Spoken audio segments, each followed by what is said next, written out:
The rivalry is back on. Welcome back to the Cody Felger podcast, and joining me now, special guest Chris Hayre. He works for the Chargers, he's a team reporter for the team. Chris, how you doing, man? Cody, I'm good, buddy. I'm excited to get week one finally rolling. How are you? I'm good, man. The same here. Now we're actually playing meaningful snaps of football, and so I'm excited, man. Well, I wanted to get your take on this game because there's a lot of intriguing things that are happening. First off, obviously on the Colts end, no Andrew Luck, but the Chargers also have some significant injuries on their team. That being Derwin James last year, who was one of the candidates for Defensive Rookie of the Year.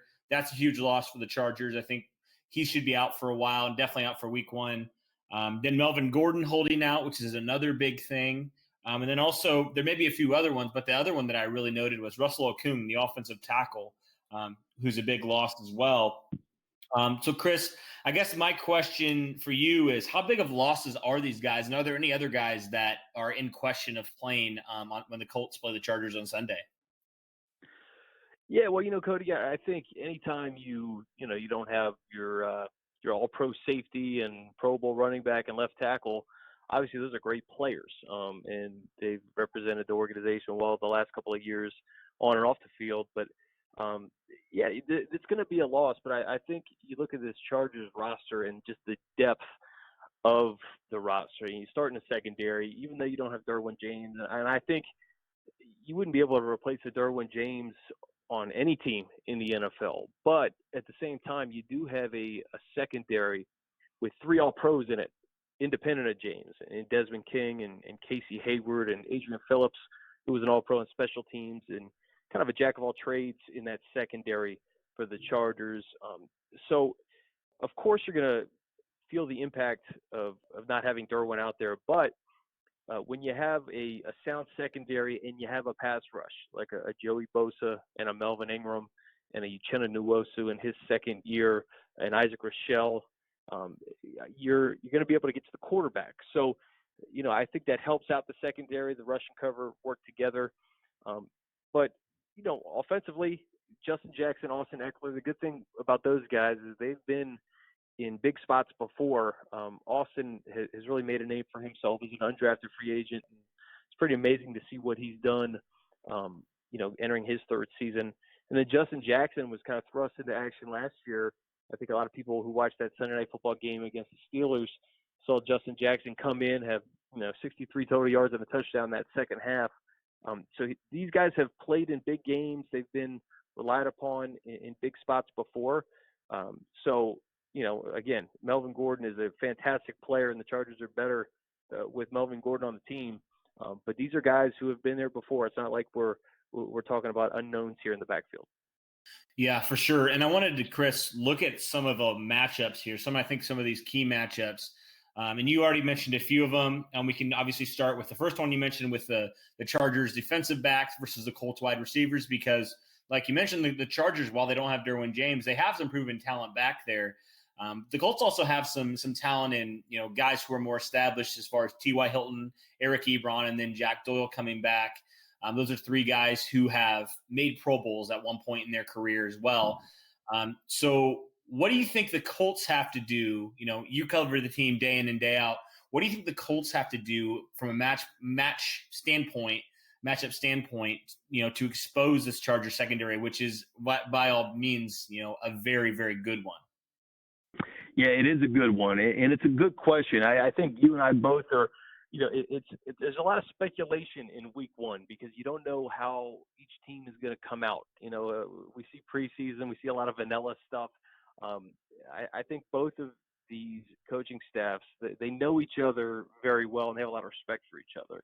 Starting with Frank Reich and Nick Sirianni. Sirianni was the wide receivers coach with the Chargers, so he obviously knows Philip Rivers and company, and the Chargers know Nick and Frank Reich, who spent 3 years with the Chargers. So it's 2 teams who have a lot of respect for each other.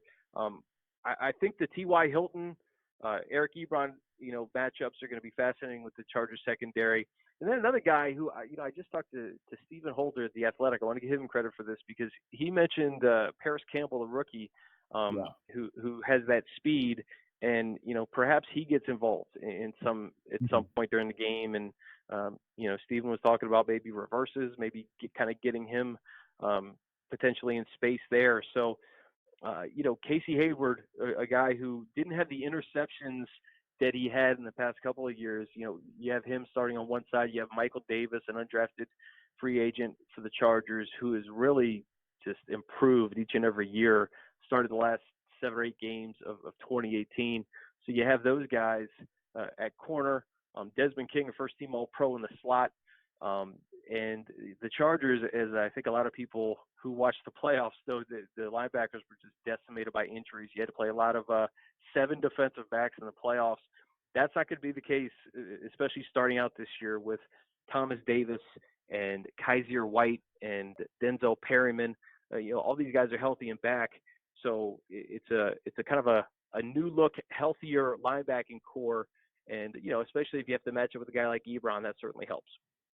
Yeah, for sure. And then another guy that I know has had a pretty strong preseason who got injured last year, wasn't really a factor, is Deion Kane, who's another guy who's he's a big body receiver. And so the Colts have a lot of depth at wide receiver. And then, of course, they bring back Chester Rogers for another year, who I think he was the number 3 receiver there for a while. So there's definitely a lot of depth on both sides for the Chargers and for the Colts. So, Chris, I think that's going to be a huge, huge matchup, and it's going to be really interesting to watch which team beats it, because I would say the Chargers have more proven talent, but the Colts also have some talent as well. Yeah, and you know what? Both of these rosters are deep, and you got to give Chris Ballard a lot of credit for just the team that he's put around. Jacoby Brissett, not knowing that he was going to be the starter week 1, but it's a much different team than the team that Jacoby was playing on a couple of years ago, even though it's the same helmet, right? I mean, it's a completely different offensive line. He's got some weapons, and he's got the experience that he didn't have that year. I mean, it's not like this guy's starting his first career NFL game. He's got 17 starts under his belt. But this Chargers defense, it's a nice mix of youth and experience. And, they've dealt with injuries, before. I mean, Joey Bosa missed the first 8-9 games of 2018. But to have him 100% healthy alongside Melvin Ingram, Justin Jones on the defensive line, I'm really looking at both this defensive line of the Chargers versus this pretty good offensive line of the Colts. I think there's going to be some fascinating matchups, especially with Quentin Nelson going up against guys like Brandon Meebane and Justin Jones. Those are certainly matchups in the trenches that I'm looking at. Yeah, for sure. And covering the Chargers, Frank Reich was there a few years ago. That Frank Reich's a pretty good play caller as well. And that was going back to what you're talking about with Jacoby Brissett, about how this is not different. This is totally different. It's not 2017. And Frank Reich has said that. Chris Ballard has said that, the GM. This is definitely not 2017. But, Chris, I wanted to talk really fast, and you kind of mentioned it, of that matchup between the Chargers defensive front, featuring guys like Joey Bosa, featuring guys like Melvin Ingram, guys who can get double-digit sacks year in and year out. And just it's going to be, I think, an interesting matchup because, you got guys like Quentin Nelson, who was obviously a first-team All-Pro last year. You got Ryan Kelly, who I think is one of the better centers in the league. And then you have guys like Anthony Costanzo, who has been there for, before Andrew Luck was drafted. And then Braden Smith stepped in last year. So I think it's going to be interesting to see how the bookends hold up against the Chargers defensive ends, because that's definitely, I think, going to be stretching for both of the Colts offensive tackles for sure. Yeah, that's right. And, I mean, it's going to be very difficult. I don't care who you are. There's very few tackles in the league that can guard Joey Bosa one-on-one. He's just such a technician. And then you got Melvin Ingram on the other side, just his speed. And I think the interior pass rush, I don't know how much it's going to show early on, but a guy like Jerry Tillery, a former teammate of Quentin Nelson's, the first rounder, I don't know how much we're going to see of him, but his length and his ability to get to the quarterback, what he did in Notre Dame, you're interested to see kind of when that flashes at the NFL level. But a guy to certainly watch out for, I'd say if you're a Colts fan and you haven't spent a lot of time watching the Chargers, is Justin Jones. He's just a fantastic second-year player who has really had an outstanding training camp. And I think he's a guy that the Chargers are really going to depend on that D-line. Yeah, for sure. And Chris, this is the last question I have for you. I know you're a busy guy, but the Chargers offensive line, obviously I didn't watch many Chargers games last year, but it seemed like I watched that Kansas City game when they faced, Chris Jones, Justin Houston, and Dee Ford and some of those guys. It seemed like that Chargers offensive line really struggled. And that was something that the Colts really put an emphasis on this season with signing Houston and then, drafting a guy in Ben Banigou in the second round, a pass rusher. Is they really want to improve that pass rush. So what do you think the Colts have to do, especially, with the loss of the left tackle in Russell Okung? What do the Colts have to do to disrupt Phillip Rivers and ultimately make this a close game? Well, the offensive line, I tell you, Chris Jones, man, he crushed everybody last year. It didn't matter what team it was. That guy was just a disruptor. I remember being at that game, and but Chris Jones has done that, really every single year. It was almost a shame. If I'm not mistaken, I don't think he made the Pro Bowl, which was just ridiculous with the type of season that he had. But Chargers offensive line, you got a Pro Bowler at center in Mike Pouncey. Obviously, not having Russell Okung, when you don't have a guy like that, it obviously is a blow. But these young tackles have had a good training camp, and one of the things that we talked about Bosa and Ingram. When you go up against those guys on a daily basis, you literally have no choice but to improve. So Trent Scott, Sam Tevi on the outside, and then you have Dan Feeney, Brandon Schofield, and Forrest Lamp. I think Feeney and Schofield are going to start the game, but there's a good chance you're going to see Forrest Lamp as well. So I think just like any game, I mean, if you can get pressure with four, that obviously is going to help any defense. Phillip is so good at getting the ball out of his hands and knowing where he's going to go with it. So again, I guess I'll leave you with this. I think the matchups on the outside, this Colts secondary versus Keenan Allen, who can really get open in space, and Hunter Henry, who's back 100% healthy, and Mike Williams, who had 11 total touchdowns last year. Just his size,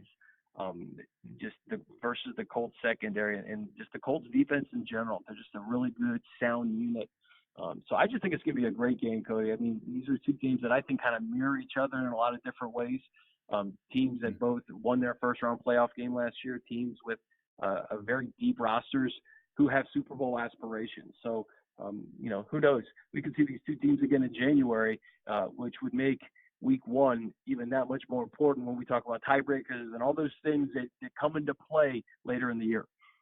Absolutely. And Chris, I always say that I believe the Colts and the Chargers are the two of the deepest teams in the AFC. So I think this will be a good measuring stick for both teams. But thank you, Chris. I appreciate your time, man. And I hope you have a fun Sunday getting back to football. Hey, man, thanks so much, man. Can't wait. Appreciate you having me on. All right. We'll talk soon. See ya.